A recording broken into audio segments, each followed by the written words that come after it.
একটা চায়ের দোকানে দুইজন বন্ধু গল্প করতেছিল এবং এই দুই বন্ধু বিভিন্ন বিষয়ে আলাপ করছে এবং নিজেদের ইনকাম নিয়েও আলাপ আলোচনা করছে। যে একই সময় আরেকটা লোক ওই চায়ের দোকানে ঢুকছে। তো ওই লোক চায়ের দোকানে ঢুকেই ওভারহার্ড করছে, কানে কানে শুনছে যে ওইখানে দুইটা ছেলে টাকা পয়সা নিয়ে আলাপ আলোচনা করতেছে। তো এই লোক কিউরিয়াস হয়ে ওই দুই বন্ধুর একজনকে জিজ্ঞেস করেছে যে ভাই আপনি দিনে কত টাকা ইনকাম করেন? তো ওই ছেলে, যে দুই বন্ধুর এক বন্ধু যে কথা বলছিল, সে বলছে যে আমার দিনে ইনকাম প্রায় $50 মতো। তো এই লোক বলছে দিনে ইনকাম $50, তার মানে মাসে আপনার ইনকাম প্রায় $1500। তো ওই ছেলে বলছে হ্যাঁ। তখন এই লোক যে মাত্র চায়ের দোকানে ঢুকছে, সে বলছে যে আমি একটা পডকাস্ট শুরু করব, আপনি আসেন আমার পডকাস্টে, আপনি আমার প্রথম গেস্ট এবং আমার পডকাস্টের টাইটেল হবে কিভাবে মাসে $1500 ইনকাম করা যায়। তখন এই ঠিক চায়ের দোকানের পাশেই একটা ঝালমুড়িওয়ালা বসেছিল, যে ঝালমুড়িওয়ালা দিনে 5000 টাকার সেল করে, প্রত্যেক ঘন্টায় প্রায় 10 থেকে 20 প্যাকেট ঝালমুড়ি বিক্রি করে এবং প্রত্যেক প্যাকেট 10 থেকে 20 টাকা এরকম। তো দিনে প্রায় 5000 টাকার বিক্রি হয়, বা ইংরেজিতে বললে দিনে প্রায় $50 মতো বিক্রি হয়। তো উনি একজনকে ঝালমুড়ি বেচতেছিল, উনি ওটাকে বলল যে মামা এই ছেলেটা $1500 ইনকাম করে, ওকে পডকাস্টের জন্য ডাক দিল, আমিও তো $1500 ইনকাম করি, আমার দিনে 5000 টাকার ঝালমুড়ি বিক্রি হয়, তো আমার মাসে প্রায় $1500 আশপাশে হয়, আমাকে কেন ডাকে না কেউ? যে ঝালমুড়ি কিনতেছিল সে বলল যে আপনাকে ডাকেন না, কারণ আপনি ইনকাম করেন দিনে 5000 টাকার, আর এই ছেলে ইনকাম করে দিনে $50। দুইটা শুনতে একই মনে হয়, কিন্তু দুইটা আসলে এক না। এই গল্পটা আমি আপনাদের এই জন্য বললাম কারণ আমরা অনেকে ডলারকে ওভার ভ্যালু করি। আমি সবসময় মানুষকে বলে আসছি, যদি আপনার ইনকাম হয় মাসে $1000, সেই ক্ষেত্রে আপনার ডলারের আশা বাদ দিয়ে বাংলাদেশি টাকার দিকে যাওয়া উচিত, কারণ $1000 ইন্টারন্যাশনাল স্ট্যান্ডার্ডে কোনো টাকা না। $1000 যদি কারো ইনকাম হয়, বা আমেরিকায় $12000, $1000 মাসে, সো বছরে $12000 ইনকাম যদি কারো হয়, সে আসলে হোমলেসের পর্যায়ে পড়ে। আপনারা একটু গুগল করে দেখেন। বাংলাদেশে আমরা ওভার গ্লোরিফাই করি, বাট বাংলাদেশে আমরা জাস্ট ডলারের নেশায় বুঝি না যে $1000 আসলে টাকার অঙ্কতে অত বড় টাকা না। সো আমি চাই এই জিনিসটা আপনারা একটু ভাবেন। আজকের ভিডিওতে আমরা কিছু আইডিয়াস নিয়ে কথা বলবো, যে আইডিয়াসগুলো স্টুডেন্টরা ইমিডিয়েটলি ইমপ্লিমেন্ট করতে পারে টু স্টার্ট মেকিং মানি। চলুন শুরু করা যাক। 1 নম্বর লিস্টে থাকবে 3টা ট্র্যাডিশনাল টিউশনি, অথবা আপনি এখানে বসাইতে পারেন কোনো একটা কফি শপে পার্ট টাইম জব, বা এনি প্লেসে পার্ট টাইম জব। কোন জায়গায় ইম্পর্টেন্ট না, পার্ট টাইম জব। এখানে স্টুডেন্টরা ভুলটা কি করে আমি আপনাদের বুঝাই বলি। স্টুডেন্টরা ভুলটা যেটা করে সেটা হলো তারা ভাবে যে একটা টিউশনি আমি করতেছি, এই টিউশনিটা আমাকে মাসে 5000 টাকা দিচ্ছে, তাহলে আমি কাজ করি, আমি 10টা টিউশনি খোঁজার চেষ্টা করি, তাহলে আমার মাসে ইনকাম হবে 50000 টাকা। 50000 টাকা তো খুব ভালো টাকা। সো একটা টিউশনি করলে 5000, 10টায় 50000, আমি 10টা টিউশনি করি, আমার জীবন সেট। ভুলটা যেটা হয় সেটা হলো ওই 50000 টাকার চক্করে পড়ে আপনার যদি 50000 টাকা ইনকাম হওয়া শুরুও হয়, আপনার ওই পার্ট টাইম ব্যাপারটা আর থাকে না, ওটা ফুল টাইম হয়ে যায়। ওটা যখন ফুল টাইম হয়ে যায়, টিউশনি এমন একটা জিনিস যেখান থেকে আপনি গ্রো করতে পারবেন না। টিউশনি করে কেউ নতুন কিছু শিখে না, বা পার্ট টাইম জব করে কেউ অনেক আহামরি নতুন কিছু শিখে না। তো এই 50000-এর চক্করে পড়ে আপনি পার্ট টাইমকে ফুল টাইম যেহেতু বানায় ফেলছেন, আপনার হাতে এখন আর এক্সট্রা সময় নাই। এক্সট্রা সময় যেহেতু আপনার নাই, তো আপনি কোনো বিজনেস দাঁড় করানোর ক্ষেত্রে, বা নিজের নলেজ বাড়ানোর ক্ষেত্রে, বা নিজের স্কিল বাড়ানোর ক্ষেত্রে সময় দিতে পারতেছেন না। তো এই 50000-এর চক্করে পড়ে আপনার পুরো জীবনে যে আপনি মাসে 5 লাখ 10 লাখ টাকা কামাই করতে পারতেন, ওই অপরচুনিটিটা পুরো নাই হয়ে যাবে। কোনোদিন আপনি ওটা করতে পারবেন না, জাস্ট বিকজ আপনি শর্ট টার্মে 50000 টাকার দিকে দৌড়াইছেন। তো আপনার হাতে অপরচুনিটি থাকলেও আপনি কখনো 50000-এর দিকে যাবেন না। আপনি হাইস্ট 10,000, 20,000, 25,000-এর দিকে যাবেন। ওইটা পার্ট টাইমে থাকবে, যাতে করে আপনার হাতে এনাফ সময় থাকে, যাতে আপনি ওই এনাফ সময়টা দুইটা কাজে, হয় নিজের স্কিল বাড়ানোর ক্ষেত্রে, অথবা নিজের নলেজ বাড়ানোর ক্ষেত্রে, অথবা একটা ব্যবসা দাঁড় করানোর ক্ষেত্রে আপনি ইনভেস্ট করবেন। অলওয়েজ রিমেম্বার, আপনার মেইন ওয়েলথ আসবে আসলে ব্যবসা বানানোর দিয়ে। আপনার মেইন ওয়েলথ কখনো আসবে না আপনার সময়কে বিক্রি করে টাকা ইনকাম করা দিয়ে। তো সময়কে আমি বিক্রি করব টাকা ইনকাম করার জন্য, বাট বেয়ার মিনিমাম। যখন আমার মনে হবে যে আমার এনাফ টাকা হয়ে গেছে বাঁচার জন্য, তখন আমি আর আমার এক্সট্রা সময় দিব না। আমার এক্সট্রা সময়টা আমি তখন এই সাইডে দিব, যাতে করে আমার গ্রোথটা এক্সপোনেনশিয়াল হয়। Second, freelancing. Freelancing is glorified চাকরি। আপনি যদি প্যাসিভ জার্নালের স্টুডেন্ট হয়ে থাকেন, আপনি দেখবেন ফ্রিল্যান্সিং নিয়ে আমাদের একটা বিশাল কোর্স আছে, যেখানে আমরা 30 থেকে 35টা স্কিল শেখাইছি। বলে যে কোনো একটা স্কিল যদি আপনি শিখেন, আপনি ফ্রিল্যান্সার হিসেবে কাজ শুরু করতে পারবেন। ওখানে মার্কেট প্লেস নিয়েও ডিটেল ভিডিও আছে। সব স্কিল শিখবেন ফার্স্টে ওই 30টার ভিডিওর কোনো একটা দেখে, এবং তারপর মার্কেট প্লেসের ভিডিওগুলো দেখে আপনি কোনো একটা মার্কেট প্লেসে যাবেন। 2টা মার্কেট প্লেসে মেনলি যাওয়া যায়, হয় আপওয়ার্ক অথবা ফাইবার। 2টার কোনো একটা আপনি যাবেন, মার্কেট প্লেসে যেয়ে আপনি ফ্রিল্যান্সিং শুরু করবেন। বলতে অনেক সহজ, আসলে করতে একদমই এরকম সহজ ব্যাপার না, অনেক সময় লাগে। বাট যেই কারণে আমি এত সিম্পলিফাই করে বলতেছি, কারণ আমি চাই না যে ফ্রিল্যান্সিংও আপনার এন্ড গোল হোক, কারণ ফ্রিল্যান্সিংও কিন্তু আসলে চাকরি। অনেক মানুষ বাংলাদেশে আমি ফ্রিল্যান্সার, আমি নিজের সময়ে কাজ করি, এরকম ঢং করার কারণে অনেকে ধরে নিছে যে ফ্রিল্যান্সিং মানে মনে হয় খুব আহামরি জিনিস। এটা আসলে এমন কোনো আহামরি জিনিস না। এটা মেইনলি একজন বসের বদলে আমার 20টা বস থাকবে, 20টা বস আমাকে 20টা প্রজেক্ট দিবে। 20টা বস পৃথিবীর বিভিন্ন দেশে আছে, এই কারণে ওরা আমাকে অন্য কারেন্সিতে টাকা দিবে।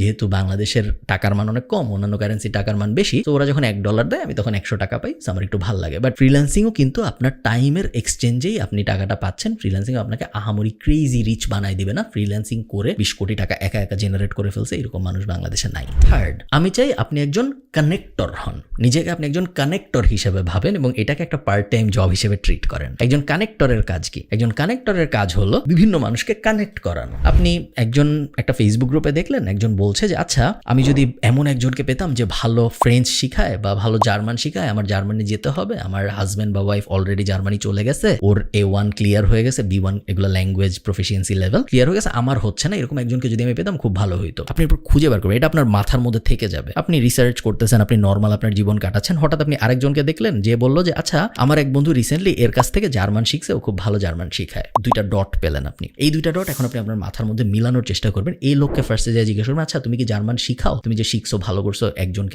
নাকি তোমার কাছ থেকে শিখে জার্মানি চলে গেছে, তুমি কি এরকম জিনিসপত্র শিখাবা অন্য কাউকে যদি আমি পাঠাই? ও যদি বলে হ্যাঁ শিখাবো, আচ্ছা তুমি যাকে পাঠাবো তার 20% আমাকে কি দিবা? বললো ওকে দিব। ওর তো এই মুহূর্তে কোনো স্টুডেন্টই ছিল না। এরপর আপনি অন্যজনের কাছে গেলেন যে আপনার 2 মাস আগে আপনার মনে ছিল সে জার্মান শিখতে চায়, এই দুজনকে আপনি যে মিলাইলেন, ওই যে 20% আপনি পেলেন, ওটা হলো আপনার কমিশন। সো কানেক্টর, অনেকে বলবে অ্যাপয়েন্টমেন্ট সেটেলার। কানেক্টর আমার মতে খুব কুল একটা বিজনেস এবং প্রত্যেকটা স্টুডেন্টেরই এটা পার্সু করা উচিত, কারণ এটা মাল্টি ডাইমেনশনাল, এটা অনেক অ্যাঙ্গেলে হতে পারে। এটা একটা এক্সাম্পল আমি দিলাম আপনাদের। আরেকটা অবভিয়াস এক্সাম্পল হতে পারে আপনি বিভিন্ন ফেসবুক পেজকে মেসেজ দিয়ে বললেন যে তোমাদের কি মার্কেটিং এর হেল্প লাগবে? যদি বলে হ্যাঁ লাগবে, আপনি তো মার্কেটিং এর কিছু জানেন না, আপনার জানা জরুরি না, আপনি তখন ওই লাগবের ইনফরমেশনটা নিয়ে একটা এজেন্সিকে দিবেন, দিয়ে বলবেন যে তোমার মার্কেটিং এর সার্ভিস লাগবে বলেছে আমাকে, ও যদি তোমার ক্লায়েন্ট হয় তুমি আমাকে প্রথম মাসের 15% দিও বা 10% দিও। আরেকটা অ্যাঙ্গেল হয়ে গেল। এরকম মাল্টি ডাইমেনশনাল অ্যাঙ্গেল কিন্তু আপনি খুঁজে বের করতে পারেন এবং এই অ্যাঙ্গেলগুলো খুঁজে বের করে ডটগুলা কানেক্ট করার যে জবটা, ওইটাকেই আমি বলতেছি একজন connectors job. It's a business. So eventually আপনি এটা গ্রো করতে পারবেন এবং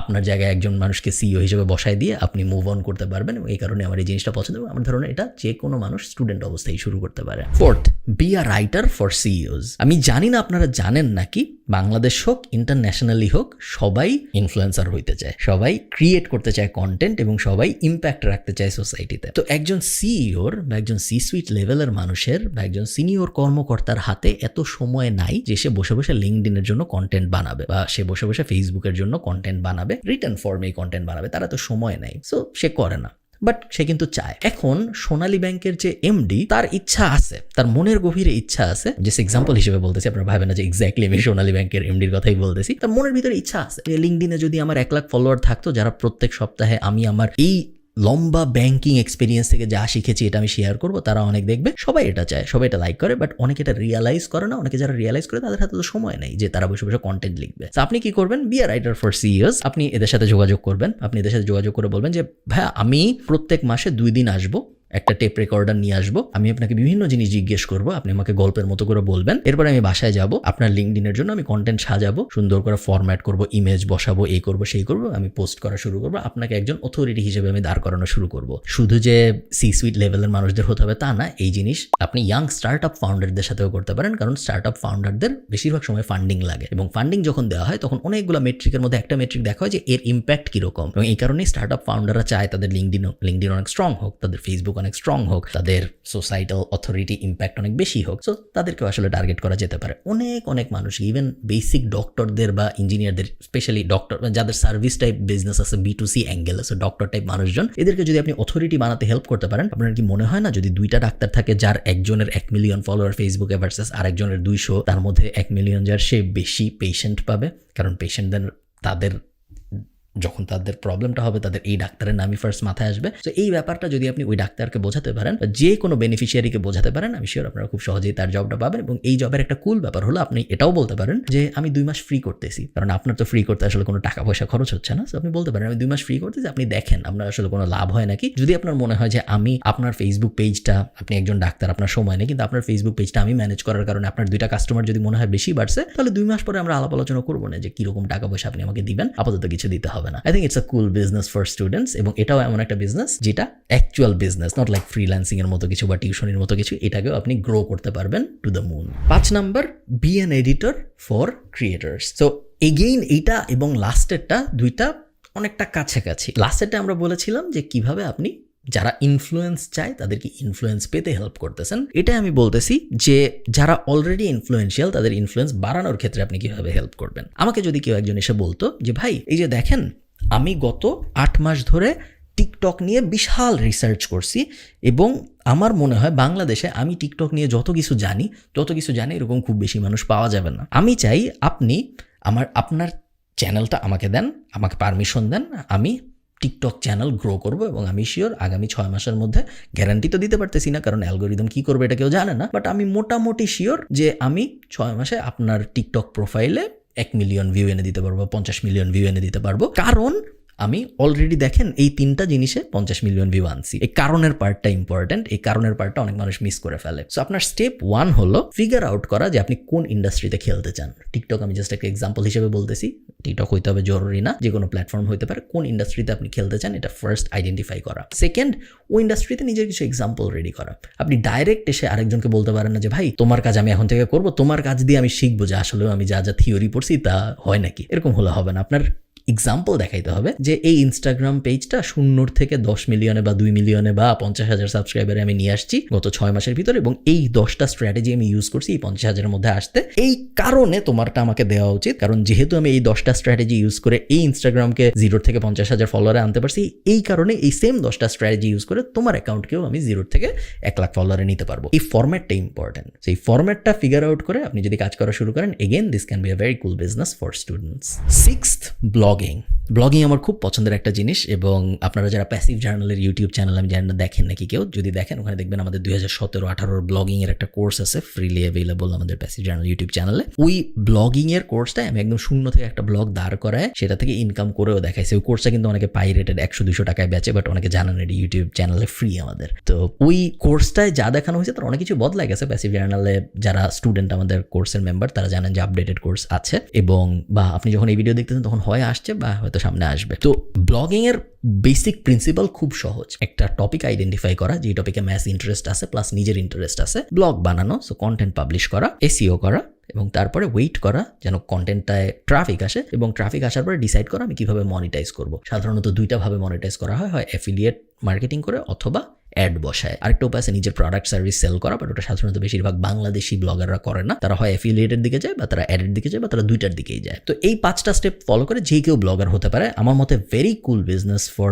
any students to pursue. Even if you fail, যদি আপনি ফেইলও করেন তারপরেও একটা ব্লগ শুরু থেকে বানানোর এই জার্নিতে আপনি যা যা শিখবেন তা হার্ডলি আপনি অন্য কোনো কিছু একদম 0 থেকে দাঁড় করাতে যে শিখবেন। সেই কারণে আমার মনে হয় সবারই নিজের জীবনে কোনো পর্যায়ে একটা ব্লগ বানানোর চেষ্টা করে দেখা উচিত যে সে আসলে পারে নাকি। লাস্ট আমাদের লিস্টে হলো স্টার্টিং আ ন্যাশনাল ড্রপশিপিং বিজনেস। ড্রপশিপিং এর কনসেপ্টের সাথে আপনারা যারা পরিচিত না, ড্রপশিপিং মানে হলো একজন মানুষ একটা প্রোডাক্ট বা সার্ভিস বেচে, আমার কাছে ওই প্রোডাক্ট বা সার্ভিসটা নাই, বাট আমি ওটা আবার বিক্রি করি এবং যখন আমার কাছে কোনো একটা অর্ডার আসে আমি ওর কাছ থেকে একটা অর্ডার দিয়ে পাঠিয়ে দিই। সো মনে করেন আমি ঠিক করলাম আমি আজকের থেকে ক্যাননের ক্যামেরা বেচবো, তো আমার বাসায় তো ক্যাননের ক্যামেরা নাই এক্সট্রা বেচার জন্য, আমি একটা ফেসবুক পেজ খুললাম, আমি ক্যাননের ছবি আপলোড করলাম, ছবি তো গুগল করলেই পাওয়া যায়, আমি মার্কেটিং করা শুরু করলাম। প্যাসিভ জার্নালের ইউটিউব চ্যানেলে মার্কেটিং নিয়ে একটা ফ্রি কোর্স আছে, ওটা দেখে আমি মার্কেটিং করা শুরু করলাম। এখন আমার কাছে একটা ক্যাননের অর্ডার আসছে, এখন আমি কি করব?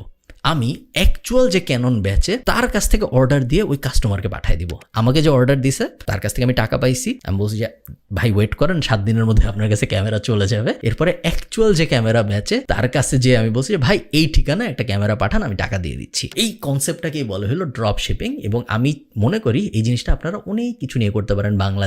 বাংলাদেশি অনেক টি শার্ট কোম্পানি আছে যাদের easily T shirt drop ship করা সম্ভব। বাংলাদেশে অনেক মধুর কোম্পানি আছে, শাড়ির কোম্পানি আছে, বইয়ের কোম্পানি আছে, কোম্পানির কোনো অভাব নেই যাদের সবার উপরে আপনি একটা ড্রপ শিপিং লেয়ার বসাইতে পারেন। আপনার ওই প্রোডাক্ট ধরতে হবে না কোনোদিন, আপনার ওই সার্ভিস ধরতে হবে না কোনোদিন, বাট খুব কুল এবং ইজি উপায়, একদম সহজ ডাল ভাত পদ্ধতিতে আপনি ওই বিজনেসের উপরে একটা ড্রপশিপ লেয়ার বসায় ওই বিজনেসেরও লাভ, কারণ ওদের কাস্টমার বাড়তেছে, ওদের অর্ডার বাড়তেছে, এবং আপনারও লাভ কারণ আপনার এমন কোনো আহামরি কষ্ট করতে হচ্ছে না এরকম একটা বিজনেস দাঁড় করাইতে, কারণ আপনি আসলে মার্কেটিং ছাড়া এবং বেসিক লেআউট বিল্ডিং ছাড়া তেমন কিছু করতেছেন না। না আপনি ডেলিভারি দিচ্ছেন, না আপনি প্রোডাক্ট স্টক করতেছেন, সো আপ ফ্রন্ট খরচ হচ্ছে না আপনার খুব বেশি, আপনি জাস্ট মার্কেটিং করতেছেন, আপনি জাস্ট একটা বেসিক স্টোর ফ্রন্ট বানাইছেন। সো আমি চাই আপনার এই ব্যাপারটা নিয়ে একটু এক্সপ্লোর করেন। আমার ধারণা না বেশিরভাগ স্টুডেন্ট, একটু যারা বড় স্টুডেন্টস, যারা ইউনিভার্সিটিতে পড়তেছেন অলরেডি এবং আমার ভিডিও দেখেন, তাদের জন্য আমার মতে national drop shipping upfront store type একটা সলিউশন বানানো এবং তারপর বিভিন্ন প্রোডাক্ট বা সার্ভিস ট্রাই করা বাংলাদেশের মার্কেটের জন্য বেশ মজার একটা অভিজ্ঞতা হতে পারে। এই তো এগুলো আমার মতে খুব ইন্টারেস্টিং কিছু উপায় স্টুডেন্টদের টাকা আয় করার জন্য। আবারও আমি মেইন ফিলোসফিটা বলে রাখি আপনাদের, অবশ্যই এন্ড গোল হইল বিজনেস দাঁড় করানো। এন্ড গোল এইটা না যে ইমিডিয়েটলি আমি কত বেশি টাকা আয় করতে পারি, এন্ড গোল হইল প্রপার ফরম্যাটে প্রপার বিজনেস দাঁড় করানো, যেন ইভেনচুয়ালি আমার অনেক টাকা আয় রোজগার হয়। এই ব্যাপারটা আপনারা ভুলবেন না। ভালো থাকেন, সবার সাথে দেখা হবে পরে কোনো একটা ভিডিওতে। টাটা।